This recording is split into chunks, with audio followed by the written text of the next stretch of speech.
Welcome back to Your Waters and Woodlands with Keith Adcock. I'm gonna walk over here so I don't get smashed by a tree.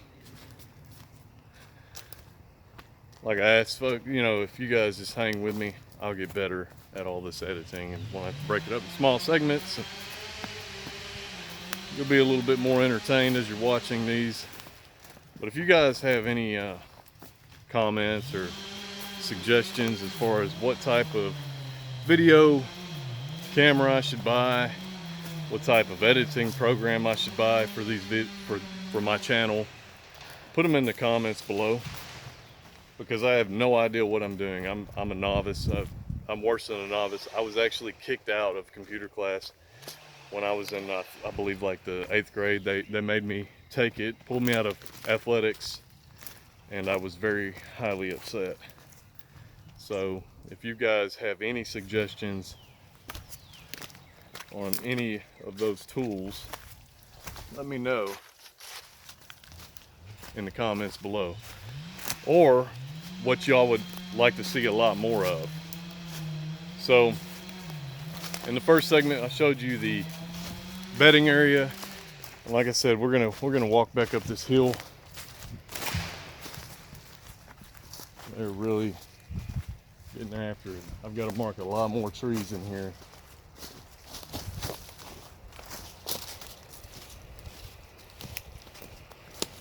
But here's what I'm saying. All I'm doing here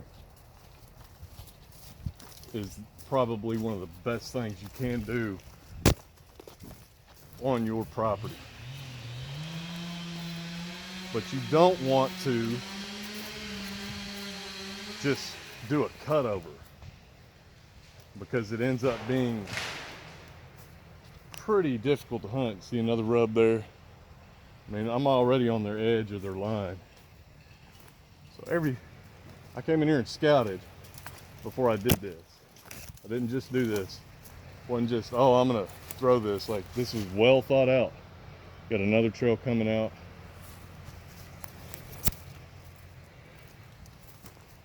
This was very well thought out. It wasn't just, well, I'm gonna call these guys and they're gonna come cut my timber. Well, I've done this a time or two and been involved in many PSIs, so as far as wildlife, I know exactly how to create that funnel and that bottleneck. So here's another rub. There's my edge line. None of this timber is going to be cut. Maybe a few of these pines. And they're working the top edge, or the top third of this hill, like they do in most hills. That's what deer do. Plus I'm giving them that edge. Deer are creatures of edge. It's just a beautiful setup. And then I've got plenty of distance. And come back here, we're way kind of in the middle. So they're already hitting that tree. And they're down there. That's the edge line. And there'll still be trees in the middle of the area they're cutting right now. There'll still be a few standing trees, and you'll see what I do with them. But I mean, we have more, I would say, from my fence line, which is over here, where deer are coming through. They're actually skirting through this area. I would say that's probably 80 yards. But this is what a cutover looks like. This is what I don't like. This cutover was done, it's probably, oh Lord, I'd say maybe 6 years old. Very difficult to see deer in there. And actually, I don't even need bedding area. That's actually primary bedding area for me. And then I come on this back side of this hill and catch these deer coming back over first thing in the morning. And they're probably crossing right here because it's another hill, top third of a hill. So, they're first thing in the morning, they're gonna stay that top third of the hill and catch all your scent rising up. But this third part, I promise I'm gonna let y'all,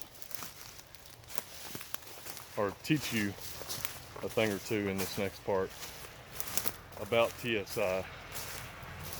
So there's a lot to this. Do your research on it. If you don't know what you're doing and you're still unsure, you should always hire a forester, a wildlife manager, get a lot of different perspectives on it. Yeah, there's plenty of videos on YouTube. There's plenty of content out there that you can sit there and watch, but every property is different. So if you don't already know what you're looking at, look at that. Look at that. So, I mean, they're here, folks, but now I'm squeezing in on them. So if you don't know what you're doing, look at that. Good indication of a bedding area. You see that? Those are milk duds.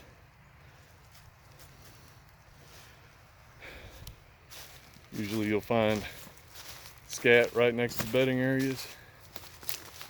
So now I'm just squeezing in on them. It's just a matter of time. I've yet to shoot anything on this property. I've seen a ton of deer. Just let them pass. I'm looking for the old one, and I've seen him. He was just out of range. Now I'm putting him in range. I'm putting him in a bow range.